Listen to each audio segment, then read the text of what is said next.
खबरों में है दम सबसे पहले हम, क्योंकि हम नहीं हमारी खबरें बोलती हैं। हरे कृष्णा, राधे राधे दोस्तों। मैं हूं कमलेश मिश्रा और आप मेरे साथ देख रहे हैं रेवा इंडिया न्यूज। तो चलिए देखते हैं आज की यह खबर।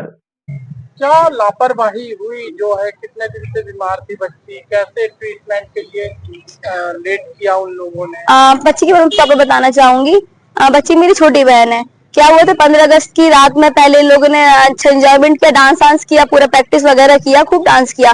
उसके बाद सुबह दूसरे दिन सुबह वो उठी, पहले रेडी हुई, खुद तैयार हुई, अपने साथ सारे साथियों को तैयार किया उसने।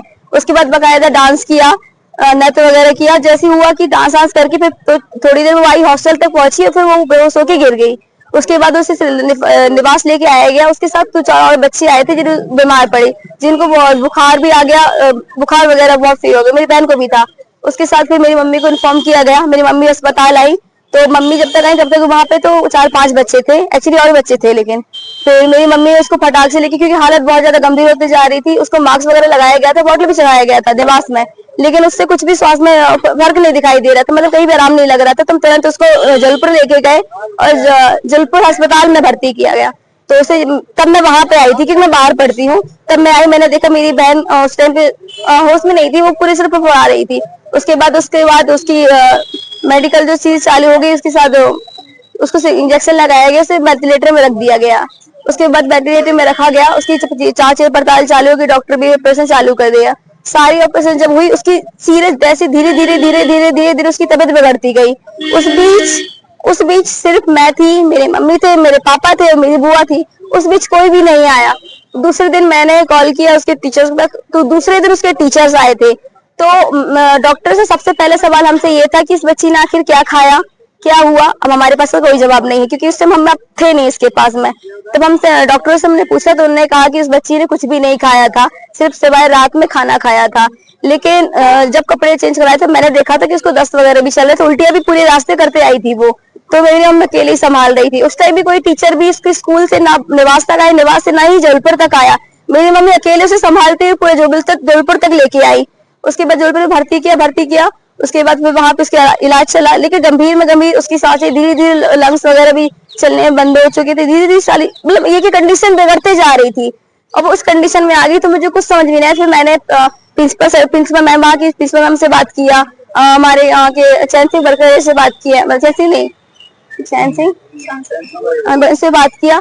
और मतलब जहां तक मुझे लगा, जब मैं जहां तक जा सकती हूँ, मैंने उनसे बात करी कि मुझे सर इस कंडीशन में ना मैं कहीं रेफर कर सकती हूँ, ना मैं कहीं लेके जा सकती हूँ। मुझे अभी कहीं से एक अच्छी टीम की जरूरत है, एक मेडिकल टीम के वर्क की जरूरत है, एक अच्छे डॉक्टर की जरूरत है जो ये पता कर सके। क्योंकि 2 दिन से डॉक्टर जांच तो कर रहे थे, लेकिन अब तक ये जानकारी नहीं लगा पा रहे थे कि उस बच्ची के अंदर कौन सा पॉइजन है, जिसकी वजह से सारी चीजें, उसको नाक से ब्लीडिंग हो रही थी, उसको मुंह से ब्लीडिंग हो रही थी, लेकिन डॉक्टर को पता नहीं चल पा रहा था कि ब्लीडिंग किस वजह से। दूसरे तीसरे दिन भर्ती रहने के बाद हमने सोचा कि इसको नागपुर लेके चलते, वहां शायद इसके बारे में पता चल जाए।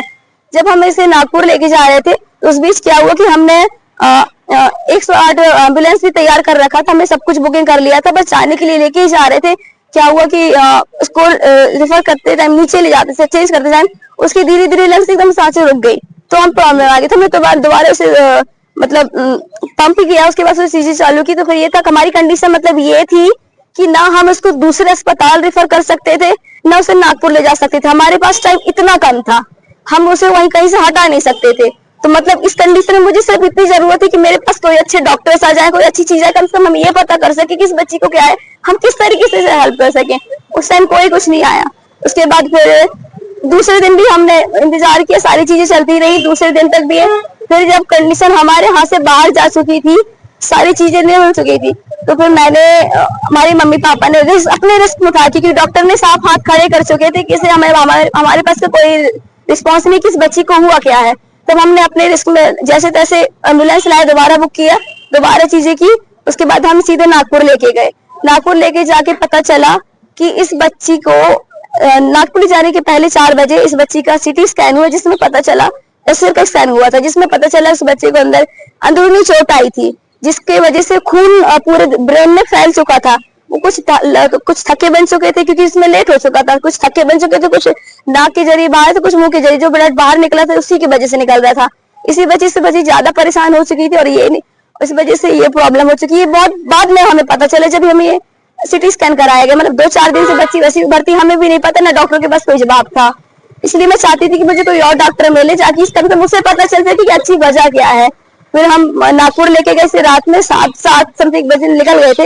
रात के 11 बजे हम पहुंच गए थे नागपुर। सबसे पहले नागपुर हॉस्पिटल में लेके गए, हॉस्पिटल लेके गए, तो वहां पता चला कि डॉक्टर ने जांच करने से, मतलब इसे भर्ती करने से मना कर दिया, क्योंकि बोले उनकी नजर में तो ये बच्चा तो मृत है करके, बस मतलब वो नहीं, उनकी नजर तो मृत है, इसे हम करते हैं तो इसमें सीरियस कंडीशन हो सकती है और ये शायद इसकी बॉडी और आपको ना भी मिल सकती, क्योंकि वो दूसरा वो लग जाता है।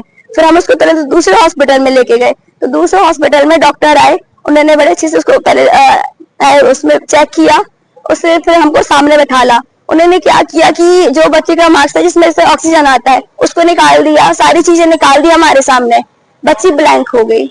उसके बाद 5 मिनट बाद फिर लगा दिया, तो बच्ची सांसें ले रही थी।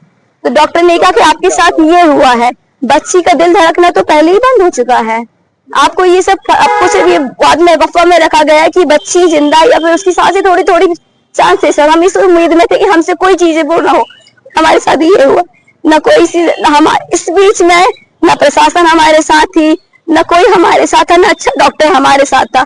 बस मैं यही चाहती कि ये जो चीज हमारे साथ हुई वो किसी और बच्चे के साथ न किसी और के साथ ये चीज ना हो, बस मैं यही बोल। खबरों को विस्तार से पढ़ने के लिए आप हमारी वेबसाइट पे भी जा सकते हैं, टाइप करिए www.revaindianews.in। अगर आपको हमारी खबरें पसंद आती हैं तो आप हमारे चैनल को लाइक, शेयर और सब्सक्राइब करना ना भूलें। अगर आपके पास भी है कोई खबर तो हमें व्हाट्सएप कीजिए, हमारा व्हाट्सएप नंबर है 9685369684। तो मिलते हैं फिर एक नई खबर के साथ, तब तक के लिए हरे कृष्णा, राधे राधे।